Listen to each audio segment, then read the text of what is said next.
तो कहानी शुरू होती है 1967 से और पहले सीन में हम अफ्रीका का जंगल देखते हैं जहां पर एक वायरस फैला होता है जिसका नाम है मोटाबा। यहां पर हम देखते हैं कि कुछ डॉक्टर्स और साइंटिस्ट यहां पर आते हैं और मुतासिर हुए पेशेंट्स का ब्लड सैंपल लेते हुए देखते हैं और उसके बाद वो वापस चले जाते हैं।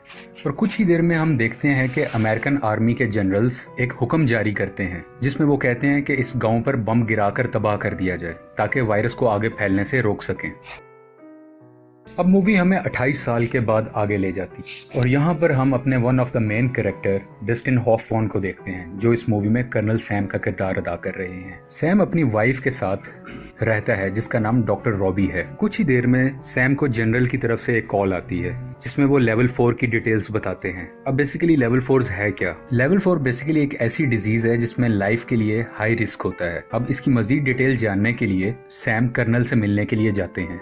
यहाँ पे कर्नल सैम की मुलाकात डिफरेंट ऑफिसर से होती है जिसमें जनरल बिली भी शामिल होते हैं। मेजर सॉल्ट का ये फर्स्ट मिशन है कर्नल सैम के साथ और जब ये दोनों अफ्रीका के जंगलों में पहुंचते हैं जहाँ पे वायरस ब्रेकआउट हुआ होता है तो वहाँ देख के ये बहुत परेशान होते हैं क्योंकि सिचुएशन बहुत खराब हो चुकी है। यहाँ पर बहुत से लोग मर रहे होते हैं, खून की उल्टियां कर रहे होते हैं। ये देख के मेजर सॉल्ट बहुत परेशान हो जाता है और अपना हेलमेट उतार देता है और रोने लगता है। और यहीं पे एक रैंडम आदमी इनसे मिलता है और इन्हें बताता है कि ये वायरस हवा से नहीं फैलता, लेकिन ये उसे अनसुना कर देते हैं और तमाम सैंपल्स कलेक्ट कर वापस बरतानिया अपने मुल्क में आ जाते हैं।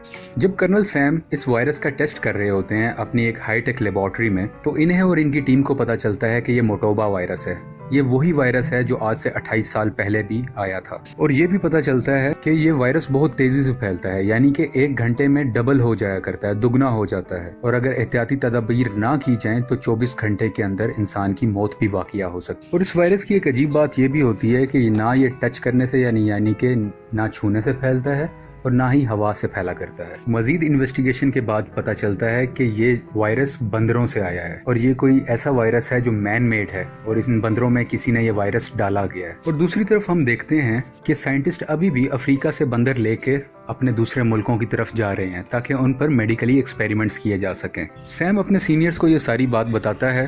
अगले सीन में हम देखते हैं कि सैम अपने सीनियर्स को कहता है कि ये बीमारी बंदरों से आई है और जानवरों की तमाम इंपोर्ट एक्सपोर्ट अफ्रीका से फौरी तौर पर बंद की जाए क्योंकि ये हाई रिस्क का मामला है। लेकिन सैम के सीनियर्स उसकी बात को इग्नोर कर देते हैं और बहुत ज्यादा सीरियस नहीं लेते।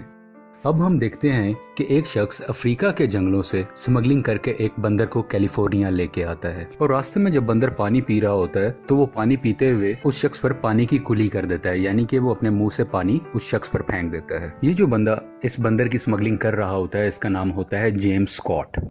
जेम्स इस बंदर को बेचने के लिए एक एनिमल शॉप पे जाता है। जब वो बंदा इस बंदर को जांच रहा होता है तो बंदर अपने हाथ से खुरेद देता है जिसकी वजह से वो जख्मी हो जाता है और उसका थोड़ा सा खून भी आ जाता है।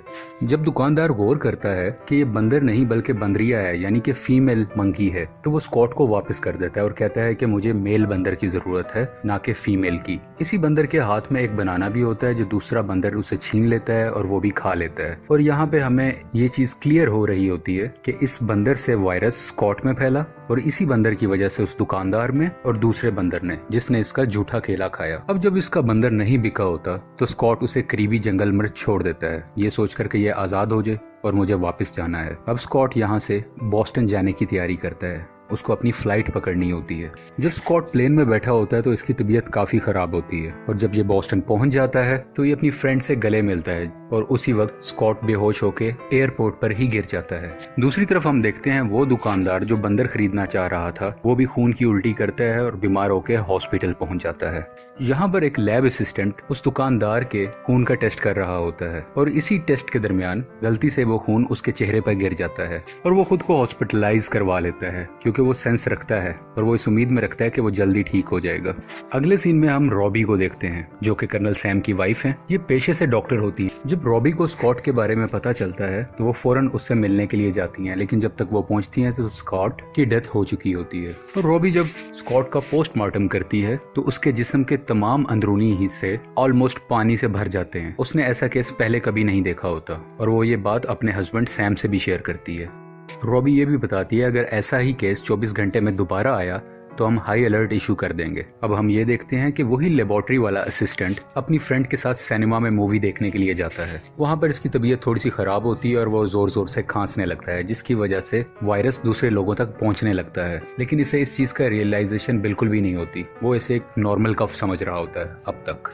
और वो जब पानी पीने के लिए बाहर जाता है तो वहीं पे गिर जाता है और ये भी हॉस्पिटल में चला जाता है। कॉट और लेबोरेटरी वाला इंसान सिर्फ बीमार नहीं होते, बल्कि बहुत से लोग और भी बीमार होना शुरू हो जाते हैं। आहिस्ता आहिस्ता ये बीमारी फैल रही होती है और जिस हॉस्पिटल में सबसे ज़्यादा ऐसे केसेस मौजूद होते हैं वहाँ पर डॉक्टर रॉबी अपनी टीम को लेकर जाती है। दूसरी तरफ कर्नल सैम भी कैलिफोर्निया पहुंच जाते हैं, क्योंकि कैलिफोर्निया में सबसे ज़्यादा बीमारी फैल रही होती है। अब हम ये भी देखते हैं कि ब्रिगेडियर जनरल बिली फोर्ड अपने एसोसिएट से बात कर रहे होते हैं। उनके एसोसिएट उन्हें कहता है कि कैलिफोर्निया को तबाह करना ही सोल्यूशन है, ताकि ये वायरस दूसरे शहरों में ना फैले। लेकिन बिली फोर्ड कहता है कि नहीं, हम सबको बचाएंगे। और इसी कॉल के बाद कैलिफोर्निया को यूएस आर्मी चारों तरफ से घेर लेती है, ताकि कोई शख्स ना बाहर जा सके, ना बाहर से कैलिफोर्निया में दाखिल हो सके। जब सैम और रॉबी मिलते हैं तो इन्हें पता चलता है कि वायरस हवा से भी फैला करता है, क्योंकि ये वायरस उस शख्स को भी हुआ था जो वायरस वाले लोगों के करीब बिल्कुल भी नहीं था। पूरी टीम आपस में मिलती है और ये बात को फाइनलाइज करती है डिफरेंट एक्सपेरिमेंट्स के थ्रू कि ये वायरस हवा से भी फैल सकता है और इसके अलावा ये एनिमल की वजह से आया है। शहर के हालात बहुत खराब होते हैं, बहुत अफरा तफरी की कंडीशन होती है। कुछ लोग भागने की भी कोशिश करते हैं, लेकिन आर्मी इंटरफेयर करती है और किसी को बाहर नहीं निकलने देती और सबको एक कैंप लगाकर क्वारंटाइन कर देती है। और हम सब क्वारंटाइन का मतलब जानते ही हैं कि इन्फेक्टेड पेशेंट्स या जिन पर कुछ शक हो उनको बाकी लोगों से कुछ अलग रख, जिसकी वजह से वायरस और ना फैले और दूसरे शहर भी महफूज रहें। अब हम देखते हैं कि रॉबी इन्फेक्टेड स्टोर में जाती है। ये इन्फेक्टेड स्टोर वही है जहाँ पर कुछ इन्फेक्टेड एनिमल्स पाए जाते हैं। वो वहाँ से उस इन्फेक्टेड बंदर को लेके आती है और उसका चेकअप करती है। चेकअप के बाद ये सामने आता है कि उस बंदर के जिस्म के अंदर एंटीबॉडीज नहीं है जो वायरस को एक्सेप्ट कर सकें। इस वबा से बचने के लिए जनरल बिली फोर्ड E1101 सीरम का इंतखाब करते हैं, क्योंकि ये वही सीरम होता है जो आज से 28 साल पहले भी दिया गया था, क्योंकि ये बीमारी एक दफा पहले भी आ चुकी है। लेकिन पेशेंट पे कोई फर्क नहीं पड़ रहा होता, शायद ये वायरस पहले से मजबूत होके आया है। ये सीरम बिल्कुल भी काम नहीं कर रहा होता और पेशेंट्स की मौत होने लग जाती है। अब सैम वो सीरम लेके अपनी लेबोरेटरी में आता है ताकि उस पर कुछ एक्सपेरिमेंट कर सके। वो अपने कोवर्कर मेजर सॉल्ट को वो सीरम देता है और कहता है कि इसकी डिटेल्स चेक करो और उस बंदर को भी दो। मेजर सॉल्ट वो सीरम उस इन्फेक्टेड बंदर को भी देता है। दूसरी तरफ हम देखते हैं कि यूएस आर्मी अपने लोगों को कहती है कि अगर आपको फ्लू, खांसी, जुकाम, नज़ला ऐसा कुछ भी है और अगर आपको शक है कि आप बीमार हो सकते हैं तो अपने घर के दरवाजे के बाहर एक सफ़ेद कपड़ा लगाएं। इस सफ़ेद कपड़े की वजह से यूएस आर्मी आती है और इन्फेक्टेड लोगों को अपने साथ ले जाती है ताकि उनका इलाज कर सके। मीडिया भी मुकम्मल तरीके से इन सब वाकयात की रिपोर्टिंग कर रहा होता है। दूसरी तरफ कर्नल सैम का साथी केसी लैब में एक्सपेरिमेंट कर रहा होता है और एक्सपेरिमेंट के दौरान गलती से उसका सूट फट जाता है।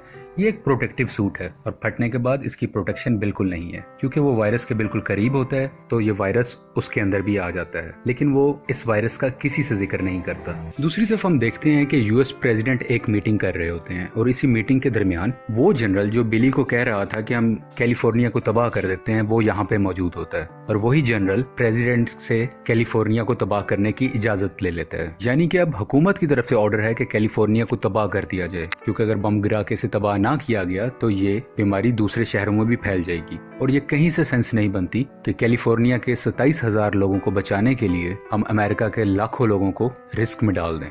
यहाँ पे कर्नल सैम और उसकी वाइफ रॉबी आपस में बात कर रहे होते हैं और उनकी नजर एकदम बंदर पर जाती है जो बिल्कुल एक्टिव होके खड़ा होता है और खेल कूद रहा होता है। वो इसे देख के बहुत खुश होते हैं और थोड़े से एक्सपेरिमेंट के बाद ये बात जानते हैं कि ये सीरम E1101 जो इस बंदर को दिया था ये इस बीमारी की एंटीडोट है। ये वही सीरम था जो अफ्रीका के लोगों को ठीक करने के लिए बनाया गया था। लेकिन कैलिफोर्निया में ये वायरस बहुत लेवल तक फैल चुका है, इसलिए यहाँ पे ये बहुत लोगों पर असर नहीं कर रहा। ये एंटीडोट बिल्कुल काम नहीं आ रही, जिसकी वजह से लोगों की मौत वाक़या हो रही है। और यही लैब में कैसी, जिसका सूट फटा होता है, उसको दिल का दौरा पड़ता है। कैसी के तमाम साथी इसको लेकर नियरेस्ट हॉस्पिटल में चले जाते हैं और उसको वहाँ पे एडमिट कर देते हैं। यहाँ पर रॉबी जब कैसी को इंजेक्शन लगाने लगती है तो ये वायरस रॉबी में भी ट्रांसमिट हो जाता है, क्योंकि कैसी ने किसी को नहीं बताया होता कि वो भी इस वायरस से एक्सपोज्ड है। अब कैसी और रॉबी दोनों को वायरस हो चुका है। अगले सीन में सैम बिली फोर्ड से मिलने के लिए जाता है। बिली सैम को बताता है कि यूएस ने कि यूएस प्रेसिडेंट ने आज रात 8 बजे पूरे कैलिफोर्निया शहर को बॉम्ब से उड़ाने का फैसला कर लिया है। और ये भी बताता है कि यूएसए एक बायोलॉजिकल वेपन बना रहा था जो कि गलती से अफ्रीका के लोगों में फैल गया था। ये इसे एक अपनी पुरानी बात बता रहा होता है। दूसरी तरफ कैसी की भी डेथ हो जाती है। सैम को एक आइडिया आता है कि किसी अफ्रीका के बंदर को हासिल किया जाए और उसकी एंटीबॉडीज को इस सीरम के साथ मिलाकर एक एंटीडोट बनाई जाए जो कि इफेक्टिव होगी सबके लिए। और बहुत सी रिसर्च के बाद उसे पता चलता है कि एक बंदर अफ्रीका से स्मगल्ड होके आया था और वो नियरेस्ट जंगल में है। वो उस जंगल में जाता है और काफी मुश्किलों के बाद भी है और सीरम भी है, ये इन दोनों को मिक्स करते हैं और इस वायरस से बचने का रास्ता सामने आ जाता है। यानी अब ये मुकम्मल 100% इस वायरस से बचने की मेडिसिन है। अब ये मेडिसिन सैम अपनी वाइफ रॉबी को देता है क्योंकि रॉबी भी बीमार होती है और वो आहिस्ता आहिस्ता उसे मॉनिटर करते हैं कि रॉबी की तबीयत में बेहतरी आ रही है, जिसका मतलब ये है कि वो सक्सेसफुल रहे और इन्होंने इस वायरस से बचने के लिए मेडिसिन बना ली हुई है।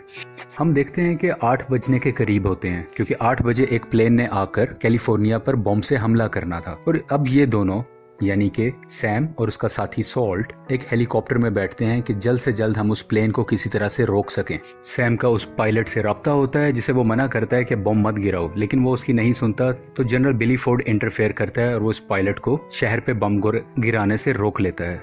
दूसरी तरफ हम देखते हैं कि बिली फोर्ड उस जनरल को भी पकड़वा देता है जिसने प्रेसिडेंट को गलत इन्फॉर्मेशन दी थी कि इस बीमारी के कोई सीरम नहीं है या कोई एंटीडोट नहीं है, जबकि रिसर्च वर्क हमारी बहुत कंप्लीट काम कर रही थी और इसका सीरम बन चुका है। और रूल के मुताबिक अगर ऐसा कुछ सिलसिला हो तो कभी भी शहर पर बॉम्ब नहीं गिराया जा सकता, जो कि जनरल डोलंड ने अपने प्रेसिडेंट से छुपाया था। फॉल्स स्टेटमेंट की वजह से जनरल डोलंड को गिरफ्तार कर लिया जाता है। इस वायरस से बचने की मेडिसिन को कमर्शियली बनाया जाता है और लोगों में डिस्ट्रीब्यूट किया जाता है और जितने भी इन्फेक्टेड लोग हैं वो सब आहिस्ता आहिस्ता ठीक होने लग जाते हैं और सब लोगों में जिंदगी की उम्मीद दोबारा से आ जाती है। और यहीं पे ये मूवी खत्म हो जाती है। आपको ये मूवी कैसी लगी प्लीज लाइक, शेयर और सब्सक्राइब करें और आप हमारी मजीद वीडियोस भी देख सकते हैं।